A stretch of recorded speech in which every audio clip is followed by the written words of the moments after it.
body a little bit for beach season. Okay, well, lose a little bit of weight. Yeah, that's right around the season. Why don't we have a seat and we can get started on? I know I've been looking over your 24-hour recalls here, and I see that you eat fairly decent and fairly healthy as of right now. There's only a few red flags that I see, and one of which is your sodium levels. It came back as being extremely high, and I know your goal is to look better for beach season, and we know that sodium, one of the major things it causes is retention of fluid. So it can make you look like you're bloated, it can make you look like you're gaining weight, and it can make you retain all that water that you're drinking. Because I saw that you were drinking tons of water on that 24-hour recall. So I really want to focus on that today, and seeing how we can limit that, and seeing where you currently are, whether it be in your diet. Can you give me any examples of where maybe your salt intake is very high? Probably an egg more salt than a lot. Okay, well, can you show me what that little amount of salt might look like in your hand? Probably about this. So it's a little bit more over than just a shake. Yeah. Is that something that could you see yourself maybe changing that and just adding a shake? But if I realized it was that bad for me or taking out difference. Okay.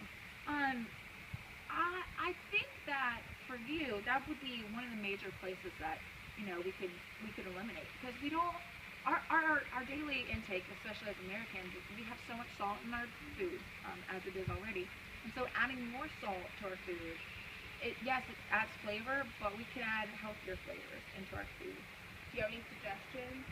Well, I would, maybe adding some garlic, like fresh garlic, or I know it's eggs, so of course you probably don't want garlic in the morning, but for like dinner and things like that, you can add fresh herbs, cilantro, parsley, any of those type of fresh herbs that are going to give you those rich and deep flavors, and you're not going to have to add that salt to your diet.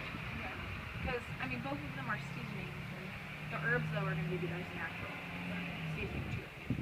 And it's going to give you a lot more added benefits. What are you doing currently, though? Because I know that your goal is to lose 5 pounds. We know that your BMI currently is very healthy. You're in the healthy range. You're not underweight, you're not overweight. So 5 pounds is still going to keep you in the healthy range. I made sure I did all the calculations.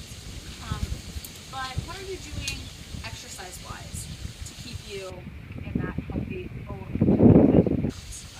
Cardio, running, at least 3 miles, 4 times a week about. Can you do that outside or on the treadmill? I do on both, outside, depending on the weather.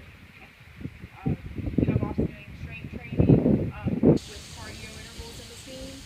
So, for instance, say you're doing the chest press, dips press, and then after you do that one set, however many reps it is, you would do a cardio interval. So a couple different, you can either do step-ups or burpees.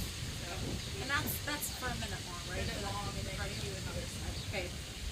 Because I really want to make sure that we're looking at not only your diet, but I also want to look at your activity level, because I don't want to give you a diet that's per se going to lack the nutrients you need for daily living, and I don't want to give you a diet where it's going to add on that extra weight, because it's going to be, because we know that we have to find that happy medium. If we add too many calories, you're not going to be seeing those gains, or those actually losses in your spot that what you want, which means that you're not going to see the weight coming off. But if we give you not enough calories, we're going to have the adverse effect where you're going to start feeling fatigued. You're not going to have that energy. We want to keep you in that healthy range. What areas in your diet currently could you see maybe if you needed to cut maybe 100 calories? Crackers and chips. Okay. They say that they're good for you, the more paper and crackers and all that, but I don't need them necessarily as eat them. Okay, what some foods that you might be able to substitute for that? Maybe vegetables. Well, they're not as good as the crackers, but and is normally when you eat your crackers, is it just the cracker itself, or do you have something else with it? Hummus. Okay. And they suggest that a vegetable and hummus can be very good, a healthy snack to promote healthy weight loss and healthy appetite. Plus, the fiber is going to keep you fuller longer, which is going to make you not eat as much. Okay. Well, any other questions that you have for me today, Stephanie? Maybe keep answer all the time. I think it's a good start to hopefully